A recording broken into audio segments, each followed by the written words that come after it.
Bienvenidos a Cada Paso, un espacio donde exploramos historias reales y reflexiones que nos invitan a vivir con más intención, claridad y conexión. Aquí celebramos a quienes, sin ser necesariamente famosos, transforman su entorno y nos inspiran a dar pasos más conscientes en nuestra propia vida.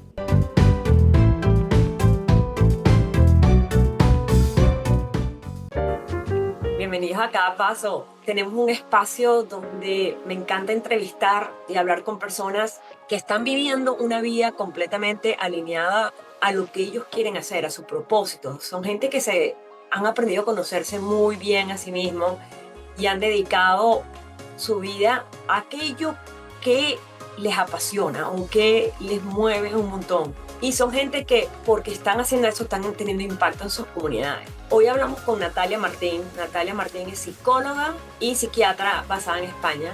Y tuvimos una discusión muy interesante sobre la psicología y la diferencia con la neuropsicología, el impacto que las redes sociales están teniendo en nosotros mismos, desde el punto de vista positivo y desde el punto de vista negativo. Hablamos de cómo implementar cambios en nuestras vidas y cómo manejar nuestras emociones y la forma como nos hablamos nosotros mismos para poder llevar una vida más satisfactoria. Si crees que alguien se puede beneficiar de esta información, de este capítulo, de este episodio, por favor compártelo. Piensa en esa persona que de repente pueda hasta contactar a Natalia en el futuro si necesita algún tipo de ayuda, alguna pregunta o utilizar su servicio. Espero que lo disfruten y nos vemos en otros episodios más adelante. Hola Natalia, qué bueno tenerte aquí. Muchas gracias por unirte a Cada Paso y contar tu historia a la audiencia. Hola, encantada de saludarte y de compartir este espacio. Mira Natalia, ¿me puedes contar quién es Natalia? No necesariamente qué hace Natalia, pero quién eres tú. Si pones al lado tu profesión en sí y después me hablas de tu profesión. Ok, pues yo me considero una persona apasionada de la vida, de mi trabajo, de mi gente, de mi familia. Sí, diría la palabra apasionada, porque todo lo vivo como con mucho amor. ¿Y a qué te dedicas? Cuéntale a la audiencia. Yo soy neuropsicóloga clínica con el PhD en psiquiatría. Me dedico, bueno, a diferentes ámbitos. Por un lado, al ámbito clínico, que tengo mi consulta privada. Luego, por otro lado, a docencia e investigación. Y bueno, también hago algunas colaboraciones. Entonces, hay tanto clínica como docencia, investigación, un poquito de todo. ¿Y cuál es la diferencia entre psicología pura y neuropsicología? ¿Hay alguna diferencia o es lo mismo? Sí, en psicología, cuando hablamos de psicología clínica, la típica terapia con un terapeuta directamente se va a concentrar en la conducta del paciente, conducta y emociones. En cambio, como neuropsicóloga, también trabajamos toda la parte cognitiva. Especialmente el neuropsicólogo, el perfil de pacientes que tiene son pacientes de daño cerebral adquirido o enfermedades neurodegenerativas o niños que han tenido algún tipo de dificultad como parálisis cerebral infantil. Entonces, lo que hacemos es ver el perfil del paciente, ver qué afectación tiene, lo evaluamos y a partir de ahí rehabilitamos o estimulamos. Yo hago las dos cosas, hago la típica terapia como podéis imaginaros del terapeuta, como psicóloga, pero luego también hago este perfil de pacientes con Alzheimer, con ELA, con esclerosis múltiple, ¿sabes? Ok. O sea que la Sí, es un poco... neuropsicología es más para alguien que haya tenido, no sé si llamarlo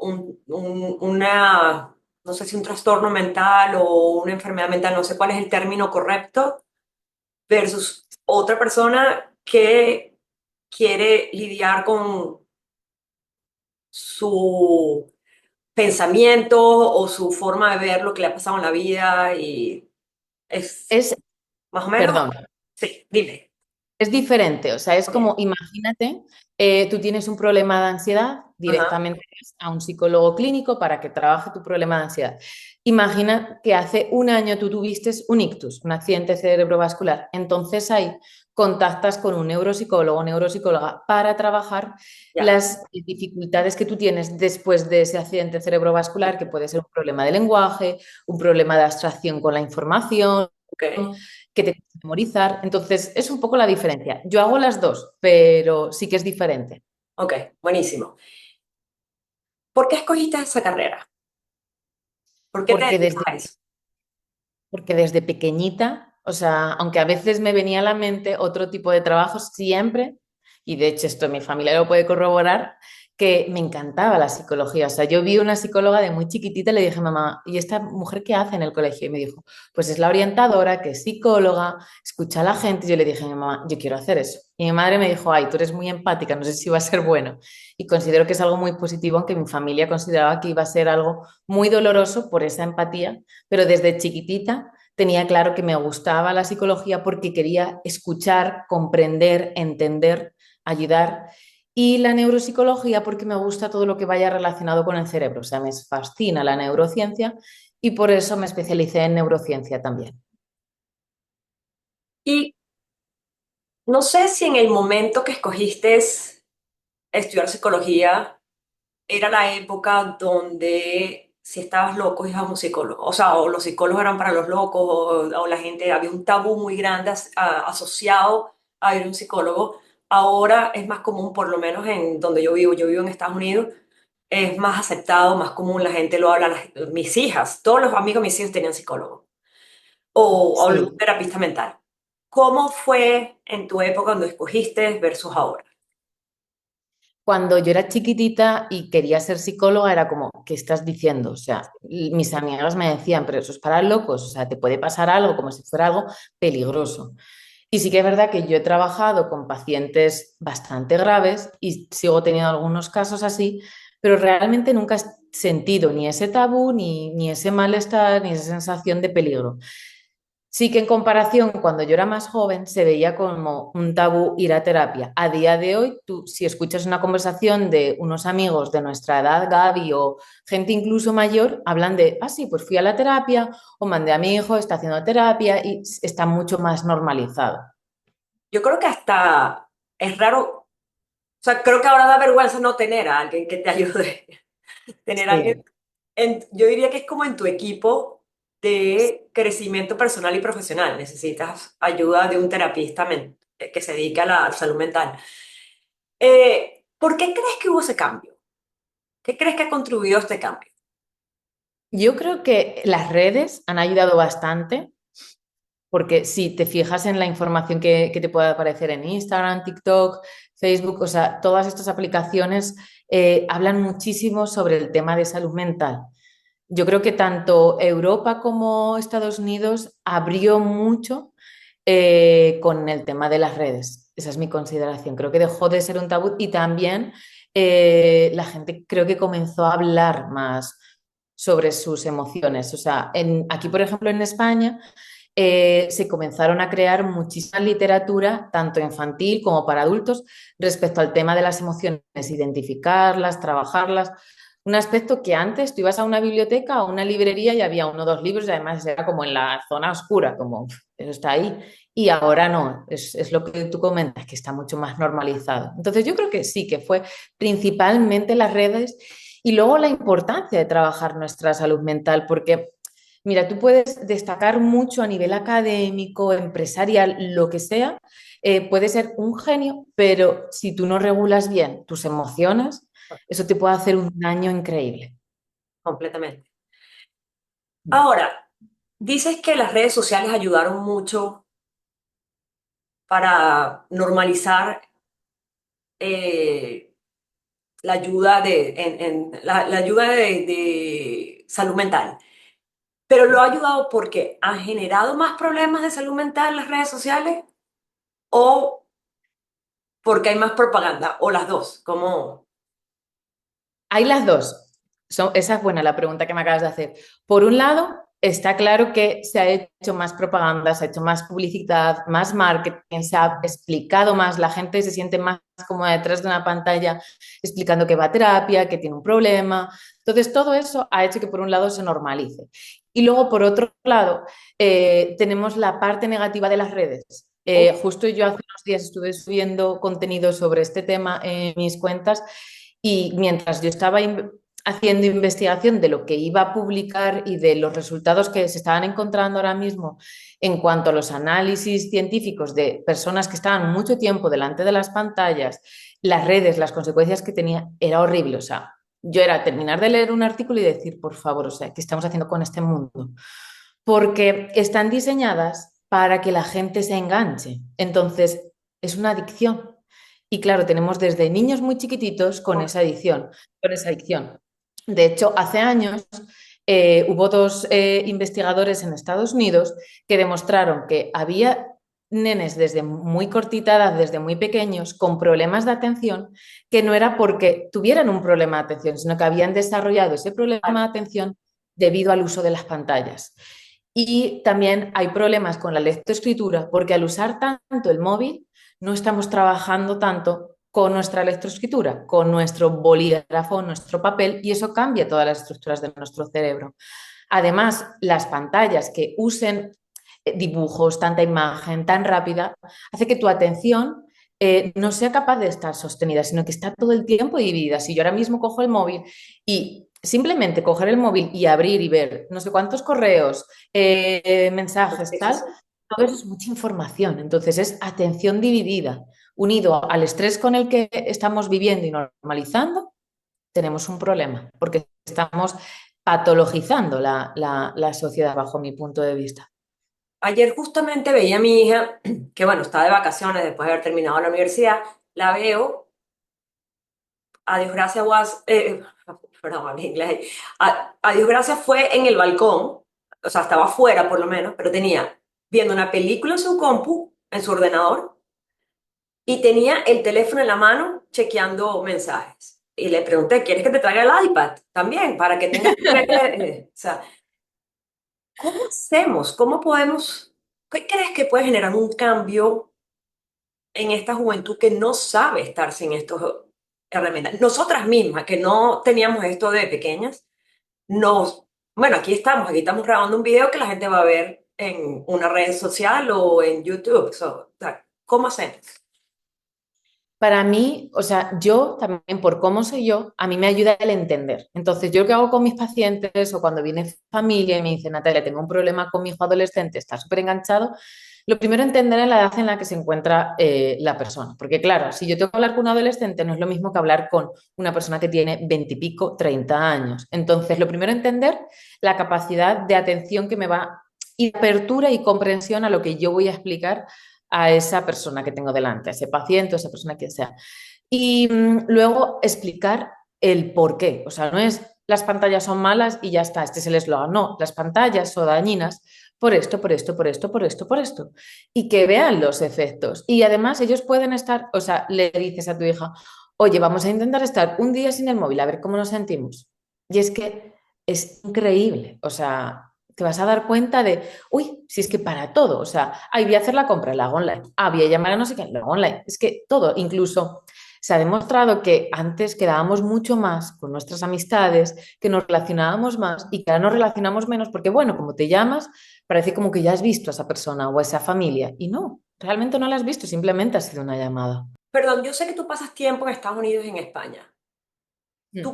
¿Tú sientes que en España el impacto es menor? Porque España es una sociedad bastante social y hay mucha tendencia a verse en persona. ¿O has visto un cambio que se está volviendo cada vez menos, que la gente se ve y la gente está más en su mundo de teléfonos y computadoras, lo que sea? ¿Cómo lo ves? Sí, sí, o sea, sí que hay una diferencia cultural entre Estados Unidos y Europa en general, y sobre todo en países más del sur de Europa, como puede ser Portugal, España, Italia, que somos más de estar en la calle, de socializar, sí que ha habido una pérdida. O sea, no es al nivel de otros países, pero sí que se nota, sí que ves adolescentes que, por ejemplo, yo voy con mi marido a comer a cualquier restaurante y ves unos nenes que están en ese restaurante, Ay, vamos, sí. nenes, adolescentes, y que están con el móvil y dices, ¿por qué no están hablando? No, están con el móvil. Pero es que también hay veces que observas y te das cuenta de que hay familias completas, familias con los niños con el móvil bien chiquititos, de 4 o 5 años, y los adultos también. Entonces, claro, ¿qué ejemplo doy yo si yo misma a lo mejor tengo un enganche al móvil? Totalmente, totalmente. Es Sí. Ahora, decir, ayer en el caso de mi hija, tiene 20 años. ¿Qué mm, hago? No vive en casa, está en la universidad, ya no tengo el mismo control que tenía antes. Bueno, y no sé si alguna vez tuve control. Eh, ¿Qué hago? ¿Qué le aconsejas a una persona? Y no, estoy segura que no es que mi hija es especial y era la que estaba, todos los adolescentes están así, o ya no es adolescente, sí es, no sé. Pero bueno, tiene 20 años. ¿Qué le aconsejas a un padre, a una persona que hagan en una situación como esa?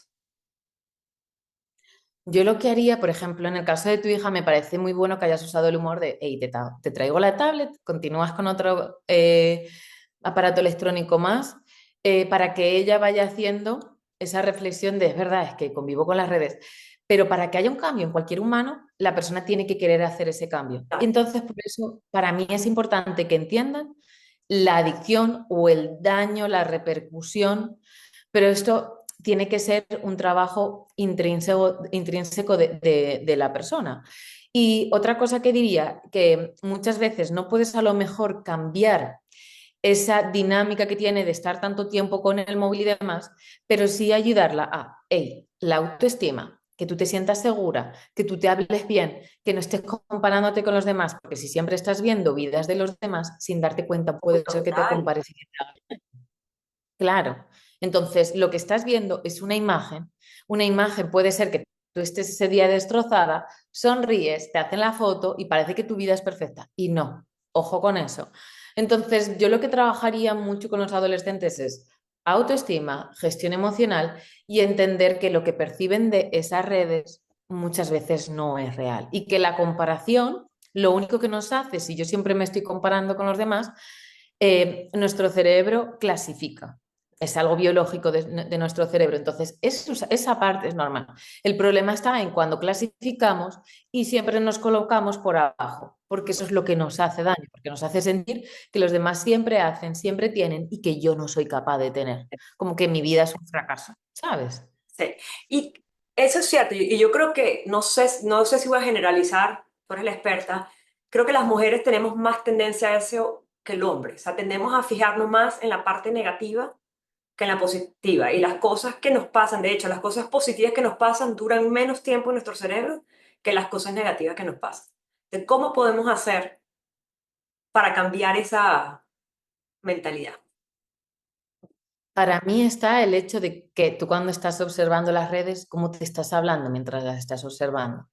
Jo, mi amiga hizo este viaje, jo, mi amiga qué éxito tuvo con la empresa, pues que todo el mundo mira qué bien con la familia, yo mira qué problema tengo. O sea, en cuanto tú te das cuenta de que estás siendo ese pepito grillo que te está haciendo tanto daño, eso hay que trabajarlo. O sea, lo primero tener esa parte de compasión, de amor, de respeto hacia una misma.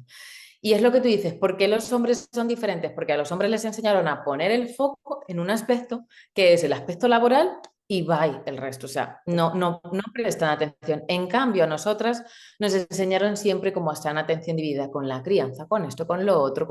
Y además, todavía desgraciadamente hay como una presión muy fuerte hacia la mujer de tienes que ser la mejor mujer y la mejor mamá y la mejor en esto y la mejor en lo otro. Y siempre y esto al final es un desgaste agotador, porque ¿cómo que la mejor y cómo que perfecta? O sea, yo lo intento hacer lo mejor posible, pero somos humanos, tanto el hombre como la mujer van a cometer errores. Entonces es aceptar que vamos a equivocarnos y vivir la vida no tanto de cara hacia las redes y estar todo el tiempo pensando en lo que los demás tienen, sino, hey, qué bien que mi amiga tiene esto, pero ojo, yo también tengo cosas por las que dar gracias, porque si no agradecemos, nos olvidamos de todo lo que hay y solamente nos quedamos en la queja.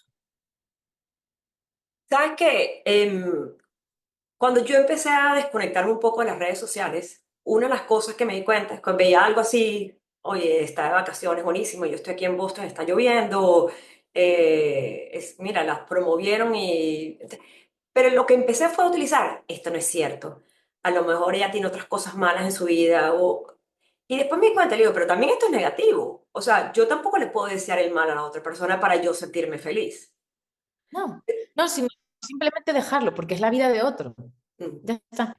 O sea, si yo, por ejemplo, cuando les digo a mis pacientes, cuando un paciente me viene y me dice, Natalia, es que yo me comparo mucho, le digo, mira, si tú te comparas con esa amiga porque tiene una casa perfecta para ti y que te parece preciosa, oye, ¿puedo hacer yo algo para tener esa casa? Oye, pues no, mira, es que esto es imposible porque mi amiga tiene otro nivel completamente diferente a mí. Entonces me toca aceptar y soltar. Que esto es muy diferente a lo que nos transmiten en redes. En redes te transmiten, si tú quieres, tú puedes conseguir todo lo que tú quieras y hay que ser realista. A veces sí conseguimos muchas cosas, pero hay otras veces que no. Y el aceptar. Yo creo que ahí está el punto de aceptar y de decir, lo que tienen los demás, oye, pues mira qué bien. Si me comparo con alguien, pues a lo mejor es porque yo también quiero tener ese viaje o ese coche o esa casa o ese ritmo de vida, veo si lo puedo conseguir. Y si no, voy a valorar lo que sí que tengo. Ok.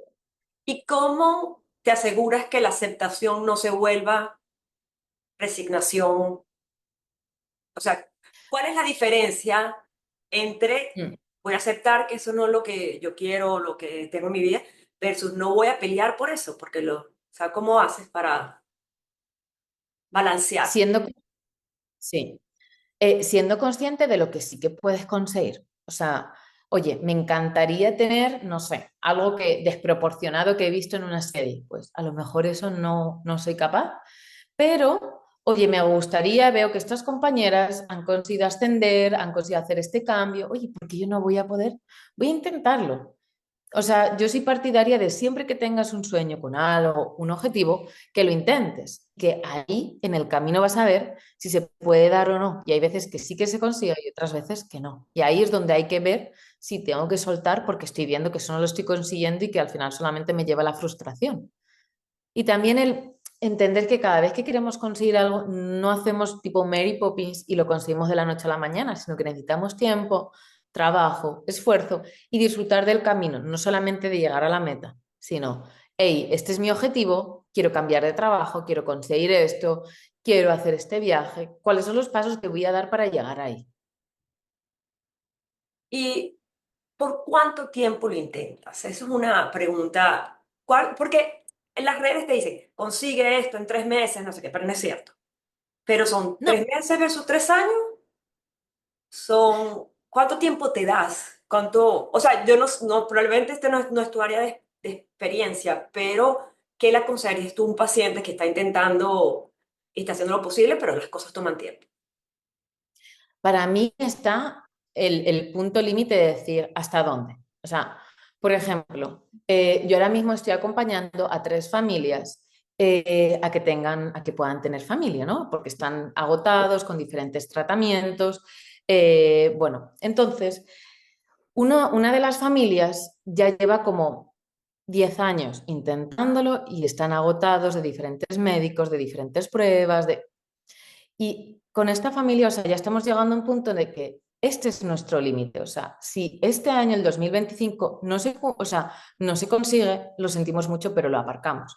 Entonces, para mí, justo ahora que estábamos hablando de este tema, me han venido estas 3 familias. Para mí, el punto está en hasta dónde tú estás dispuesta. Porque hay personas que y siguen y siguen y siguen, porque tienen como esa capacidad de, oye, pues yo sigo luchando porque para mí esto está bien.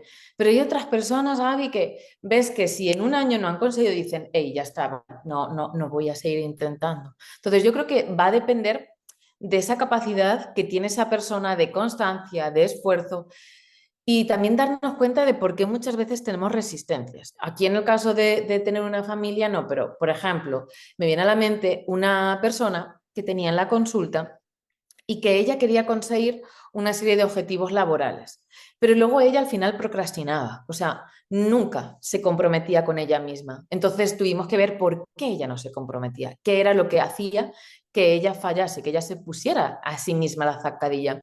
Y es que esto se ve muchas veces de, oye, quiero llegar a esto, pero al final no se, o sea, no se ponen a ello. ¿Por qué? Por miedo al error, miedo al fracaso, y si todo va bien, no estoy acostumbrada a que todo va bien, entonces es como raro, prefiero quedarme donde estoy. ¿Verdad? No te vayas, que ahora volvemos. Ahora una nota de nuestros sponsors. El episodio de hoy es presentado por Carolicious. Carolicious nació de la vocación de compartir la cultura culinaria venezolana con el mundo. Hoy tienen 3 sedes, un pop-up en Boston Public Library y servicios de catering. Ellos siguen creciendo y demostrando que con pasión y dedicación se pueden alcanzar grandes metas en el mundo de la gastronomía. No te lo pierdas, que la comida es deliciosa. Bueno, tú sabes que yo con el podcast, bueno, el podcast, el mundo del podcast está a reventar. Es muy difícil llegar a ser el top del podcast o bueno, la meta que tengas. Y yo Sí, tengo como meta para mí el día que deje de sonreír, cuando escuche el podcast antes de publicarlo, es el día que voy a parar. El día que me pese volver a escucharlo antes de publicarlo, sí, sería paro. claro. Es escucharnos, escuchar nuestro cuerpo y cuando nos dice nuestro cuerpo, hey, esto tienes que parar. Es como si vas a correr y dices, hey, hice cuántos kilómetros, cuántas millas, ya no puedo más. Mi cuerpo me dice, para. Pero si te pusiste a correr nada y ya estás cansada, hey, no, comprométete que estás haciendo la vaga. O sea, no te estás comprometiendo, pero si estuviste media hora corriendo y necesitas ya parar, no pasa nada. O sea, es ser flexible, pero con compromiso.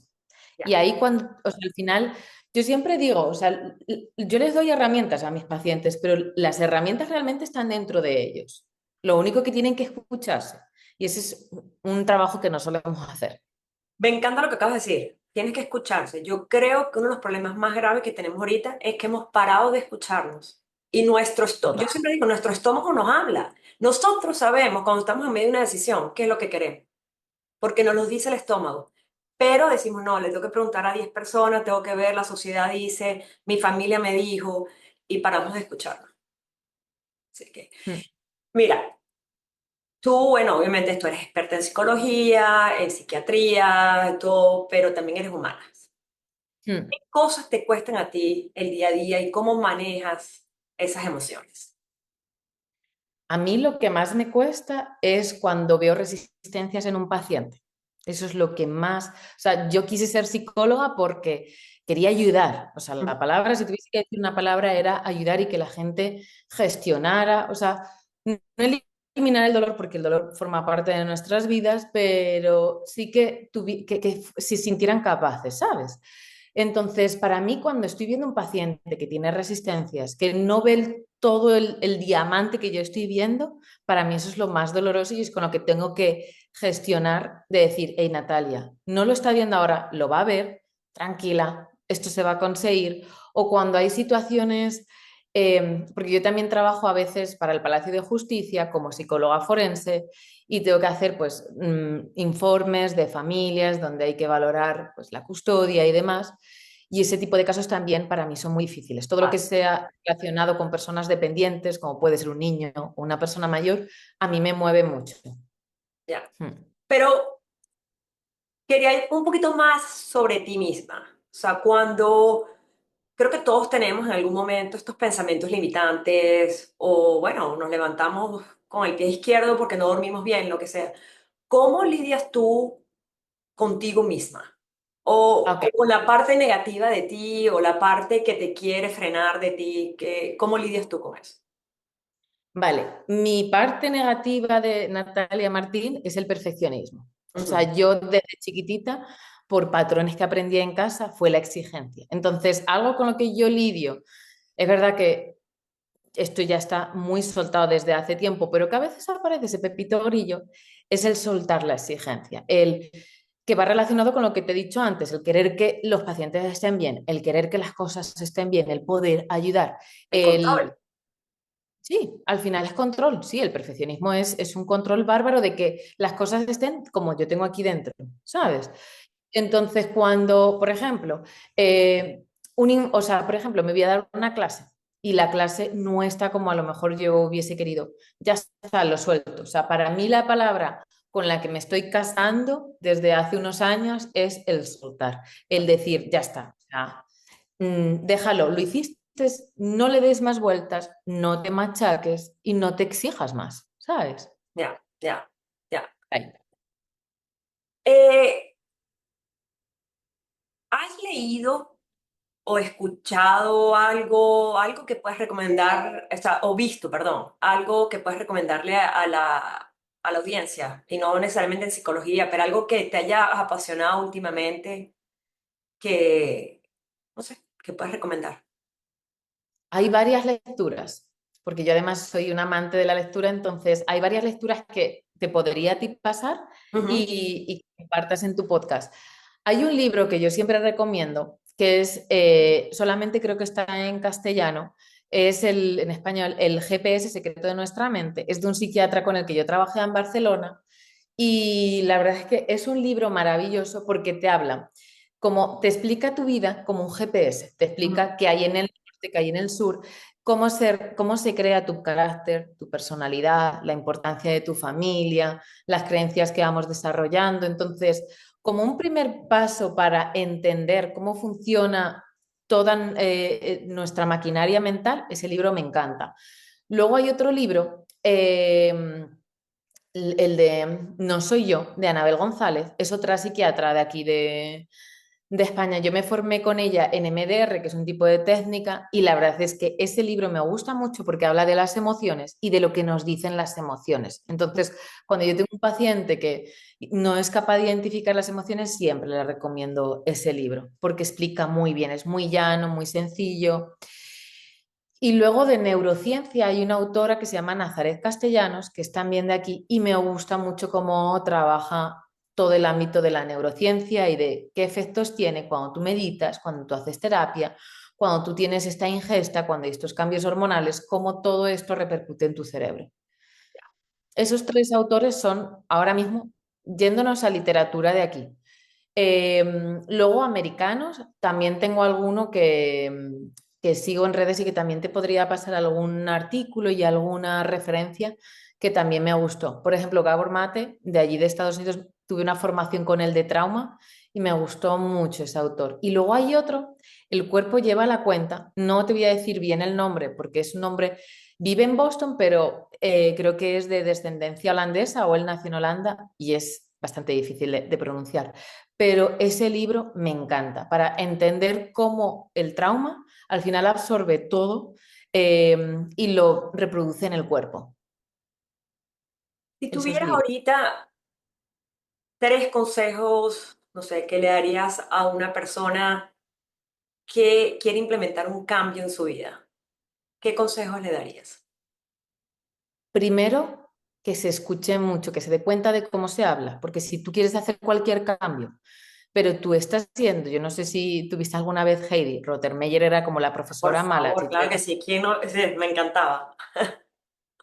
Pues si tú eres esa Rottermeier que está, esto lo has hecho mal, esto no lo hiciste bien, esto no fue suficiente. Entonces, lo primero yo diría, date cuenta de cómo te hablas. Intenta ser tu mejor amiga. Yo, mira, hubo una vez, esto te lo cuento como una anécdota, estaba hablando con una de mis mejores amigas y yo estaba apuntando en el móvil todo lo que ella me dijo. Y se lo mandé en un mensaje y me dijo, tía, ¿por qué me dices todo esto? Y le dije, esto es lo que tú me has dicho esta mañana, a que es horrible. Y me dijo, ¡buah! Cuando lo he leído, me he quedado como en Qué shock. Como Natalia me va a genial, hablar así. qué genial. Mm. Sí, porque te das cuenta y dices, ¿cómo alguien que me quiere me va a hablar así? Ya, pero es que tú lo dijiste esta mañana, para que la persona sea consciente. Ok, Hmm. ok, ¿qué más? Luego, como segundo, eh, darte cuenta de qué es lo que a ti te para. Pues me para el compromiso, me para no sé qué, y qué pequeñas metas te vas a poner. O sea, si tú quieres hacer cambio, yo algo que le pido a mis pacientes es que cojan un post-it, que se lo pongan en la puerta antes de salir de casa o en algún sitio donde lo vayan a ver sí o sí todos los días y que se pongan dos, tres pequeñas cositas que van a hacer. Y eso tiene que ser obligatorio antes de irte a dormir. Oye, yo quiero empezar con el deporte. Ay, pero me da mucha pereza. Todos los días, aunque sea, salgo a correr la Mm, manzana, la cuadra de o mi casa caminar. o caminar, sí, lo que sea. Sí. Y luego otra cosita que considero que es muy importante es el autocuidado. Independientemente del cambio que tú quieras hacer, que tengas autocuidado en tu vida, que tengas un tiempito para ti. Porque sobre todo cuando hablamos de mujeres, nos han enseñado a cuidar a los demás y el autocuidado y el cuidarnos a nosotras parece como que además es egoísta. Y es que es súper importante, porque si yo no me cuido, yo no puedo cuidar a los demás, es imposible. Sí, sí, no, y sobre todo yo pienso que si tú no estás bien contigo Mm, mismo, tu mente está clara, no puedes implementar ningún cambio en tu vida porque estás como agobiado. eso es. Buenísimo. Mira, Natalia, ¿dónde te puede conseguir la gente? Pues me pueden seguir en Instagram. Bueno, tengo cuenta de donde más presto atención es a la de Instagram. Ajá. También tengo la cuenta de YouTube y de TikTok que subo los mismos vídeos, pero realmente es ahí donde me pueden contactar para, oye, si quiero una cita, si quieren preguntarme sobre lecturas, vídeos, recomendaciones, lo que sea, pueden ahí preguntarme o por correo. Si quieres, yo te lo facilito, que creo que a lo mejor ya lo tienes y Sí. ya está, por ahí pueden contactar. Perfecto, yo voy a poner todo eso en las notas del show para que la gente te pueda contactar y te pueda seguir. Genial, Gaby. Mira, un placer hablar contigo. Me encantó conocerte y bueno, espero verte en Boston cuando estés por acá. Sí, que iré pronto, volveré para allá. Muchísimas gracias, Natalia. Gracias. Chao. Que te vaya bien. Chao. Este podcast ha sido editado y producido por Beat Mark, una agencia de marketing especializada en contenidos digitales.